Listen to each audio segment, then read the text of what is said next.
السلام عليكم ورحمة الله تعالى وبركاته.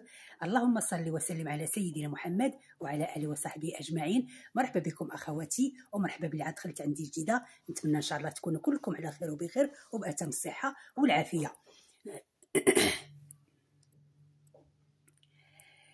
الموضوع أخواتي اللي غنهضر فيه اليوم غادي نهضر على جمال الوجه، جمال تشويه جمال الوجه.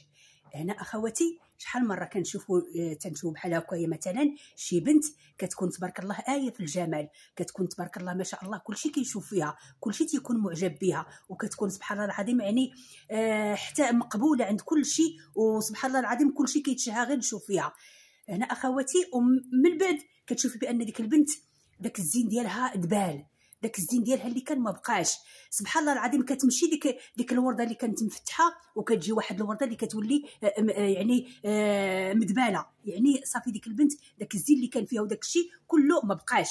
هنا اخواتي هذيك الطريقه يعني هنا راه الحسد هو اللي دارها، هو اللي جعلهم باش يشوفوا ليها الجمال ديالها. هي بالنسبه للبنت هي بالنسبه للولد بحال كيف البنت كيف الولد. اولا شي مره اللي كانت هكايا مزوجه مثلا بحال هكا كتكون مزوجه وتيكون الراجل ديالها كيبغيها وكتكون هي وياه يعني ما شاء الله، وتنوض شي واحد من اهل الراجل من اهل الزوج وتيديروا لها شي حاجه وكتولي المسكينه ديك المراه كتبقى تدبل نهار على نهار. يا اما كتلقاي بحال دابا مثلا كيولي الوجه ديالها كله بقع، يا اما كتلقاي المراه هي صغيره ولكن في الوجه ديالها كتولي تبان لك راها مراه كبيره. يعني هنايا بزاف ديال الحوايج اللي كيداروا لهذا الجمال ديال الوجه. اولا كتلقى البنيه كتكون يعني ورده مفتحه ولكن من بعد كيوليو داك الحبوب تينوض ليها في الوجه ديالها وفي العنق ديالها وفي الجبهه ديالها وفي كل شيء، وتيخسروا ليها داك الجمال ديالها. يعني هذا كله راه غير حسد، راه غير حقد وحسد. هنا اخواتي هنا اشنو انا غادي ندير باش هذا الشيء كله ما غاديش يبقى ليا، باش نولي انا يعني كيف ما كنت مبلوله كيف ما نرجع، والمهم داك الشيء اللي كان كله انا غنحيدو وما غيبقاش ليا. هنا اخواتي غادي نمشيو للقران الكريم، هو اللي غادي نمشيو ليه ان شاء الله، وغادي نديروا واحد غادي نقرا عليكم واحد الايات غادي نقولهم لكم، وهذاك الايات كاملين اللي انا غنقولهم لكم غادي تقراهم على الماء، غادي تشدي الماء وغتقرا عليه دوك الايات كاملين. بطبيعه الحال غادي تكوني نقيه، غتكوني على طهاره وعلى وضوء، وتصلي واحد 2 ركعات طلبا للحاجه. ومن مورا هذيك الساعه الا بغيتي ديري هاد الطريقه غادي ديريها، ومن بعد ان شاء الله غادي تشوفي الوجه ديالك غادي يولي ما شاء الله، يعني كانه من قبل فين كان. انا اخواتي بلا ما نطول عليكم غنقول لكم هاد الايات ان شاء الله وانتم غادي ديروهم وغتشوفوا سبحان الله العظيم كيفاش غادي يولي الوجه ديالكم ما شاء الله الرحمن الرحيم. هنا بنتي غادي تشدي الماء هكايا، غتشدي اناء فيه الماء، هذاك الماء غتبقاي ترشي بحال هكايا على الوجه ديالك. من يطلع لك النهار ان شاء الله صافي صليتي توضيتي وصليتي وكملتي غادي تدهني على الوجه ديالك، واخا تبقاي غير في الدار عندك، واخا تبقاي غير في الدار ماشي انك تكوني خارجه وعاد ديريه، لا ديريه هكايا في الدار عندك. وبحال دابا مثلا الا صليتي عاوتاني الظهر اولا شي حاجه وساليتي عاوتاني ديريه عندك هكايا، ماشي حتى تكوني خارجه عاد ديريه، لا ديريه في الدار ديالك، ومني تكوني خارجه عاوتاني ديريه وخرجي. هنا اخواتي بلا ما نكثر عليكم انا غنقول لكم هاد الايات ان شاء الله اللي غادي ديروهم. غتشدي بحال هكايا الماء غادي تقربيه للفم ديالك، ومن بعد ديك الساعه غتقولي هاد الايات. هنا اخواتي غناخذ بحال هكايا هاد القرعه بحال هكايا فيها الماء، ومن بعد ديك الساعه نتوما غديروه في البخاخ اولا غتبقاو ديروا في يديكم هكايا وترشوا على الوجه ديالكم. غادي تحلوا هنايا هكايا الفم ديالك وشنو غادي تقولي؟ اعوذ بالله من الشيطان الرجيم، بسم الله الرحمن الرحيم. قل لن يصيبنا الا ما كتب الله لنا هو مولانا وعلى الله فليتوكل المؤمنون. هذه الاولى اللي غادي تكتبي اللي غادي تقوليها. ثاني حاجه اعوذ بالله من الشيطان الرجيم، بسم الله الرحمن الرحيم. الله نور السماوات والارض، الله نور السماوات والارض. هنا قريت الاولى غنقراها 7 ديال المرات. الاولى قل لن يصيبنا الا ما كتب الله لنا هو مولانا وعلى الله فليتوكل المؤمنون. هذه غنقراها 7 ديال المرات.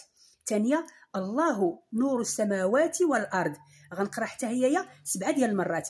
الايه الثالثه ولكم فيها جمال حين تريحون وحين تسرحون. هذه الايه الثالثه حتى هي غادي تقرايها 7 ديال المرات وانت كتقرايها.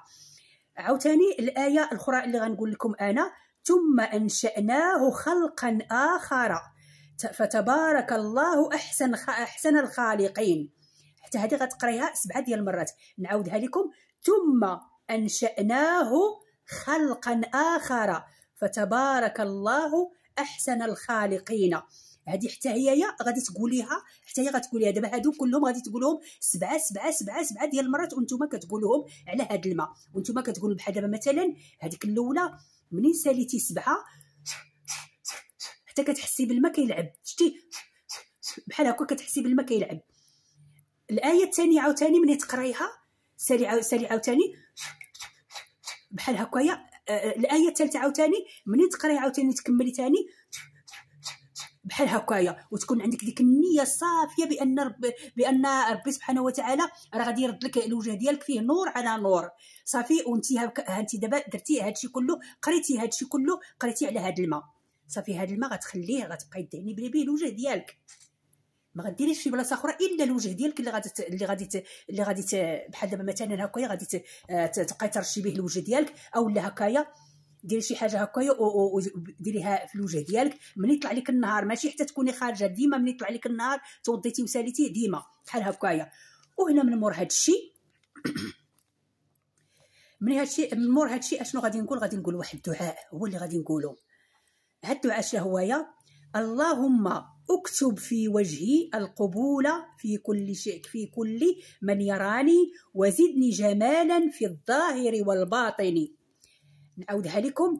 اللهم اكتب في وجهي القبول في كل من يراني وزدني جمالا في الظاهر والباطن.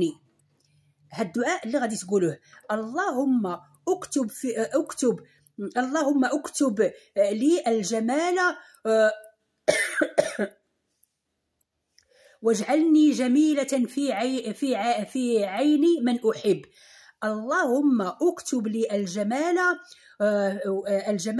واجعلني جميلة في عين من أحب.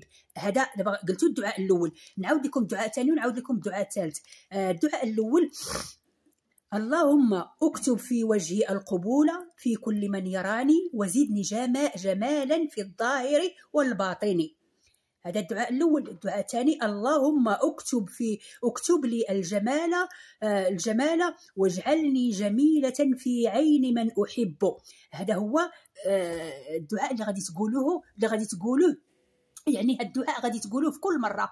مثلا بحال دابا مثلا صليتي قولي هاد الدعاء، كنتي جالسه قولي هاد الدعاء، بغيتي ترشي الوجه ديالك رشي الوجه ديالك وقولي هاد الدعاء. ملي عاوتاني ملي تعاودي ثاني ترشي عاوتاني قولي هاد الدعاء وانت غادا وانت كتقولي هاد الدعاء. يعني هاد الدعاء تقوليه من مورا الصلاه، وملي تكوني عاوتاني كدهني هكا الوجه ديالك وتسالي راكي قريتي على القران وكل شيء صافي. عاوتاني قولي عاوتاني هاد الدعاء وان شاء الله غادي تشوفي الجمال ديالك كيفاش غادي يولي، ونهار على نهار غادي يزيد نور على نور، وغادي تشوفي واش الطريقه اللي قلت لك انا واش هي طريقه ربانيه، واش غادي تفيدك او لا ما غتفيدك شيء.